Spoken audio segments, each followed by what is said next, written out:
We turn next to Rome, though, for more of the talks.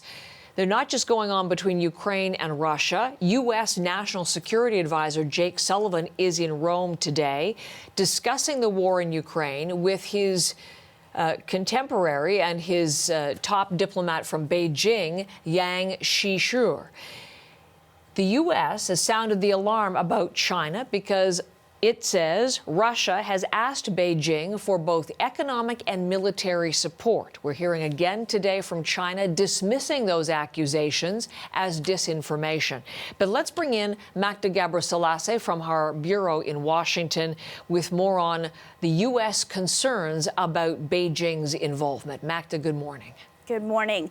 Well, what we are expecting is that the U.S. will urge China not to support Russia in any way or else face the consequences. Now, this, of course, is coming from those reports that U.S. officials are saying Russia has asked China for military equipment and economic support.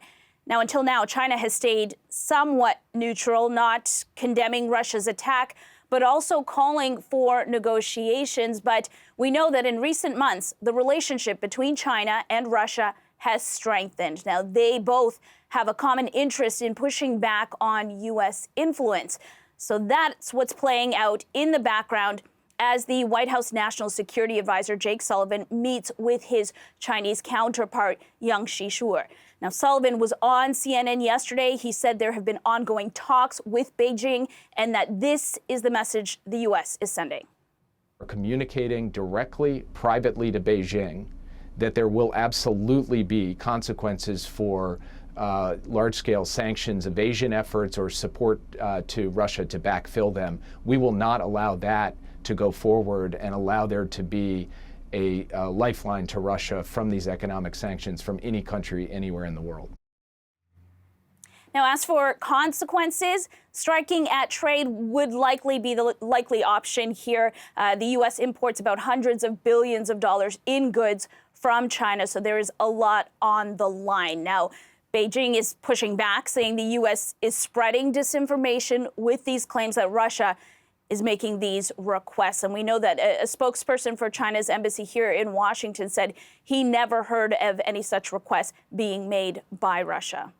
A spokesperson for the Kremlin also talking about this morning, Magda, talking to Reuters and pretty much denying all of the accounts that it has asked Beijing to help. Tell us more about what Russia is saying about all of this.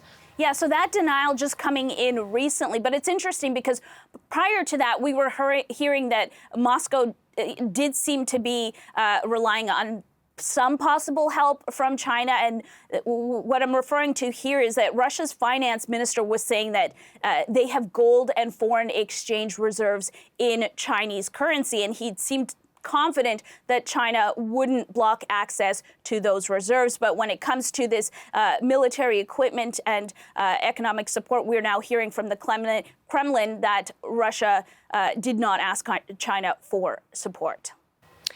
Magda Gabrisalasy, thank you very much from Washington.